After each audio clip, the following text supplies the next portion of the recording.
Mbak, Dalem. sampean apa gak duwe cita-cita to? Masang meteran listrik ning dalane anak ben padang.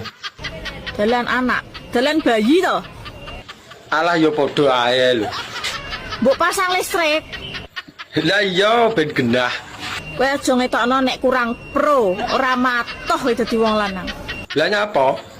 Dalan kuwi dalan keramat. Biyo lak yo ngeri nek no.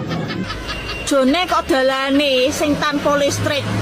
Sing ngliwati kuwi lho tanpa duwe moto lho iso lancar mlebu metu. Lah apa karo sing mlebu rono lho enek lampune. Hati-hati kowe. Lah emang nyapa dadak kon hati-hati barang. Kowe nek gak pro mlebu kono, iso sawanen kowe tenan. Nek ndase tok dilebokne lah kuwi sawanen. Dalan kuwi gak butuhno peraturan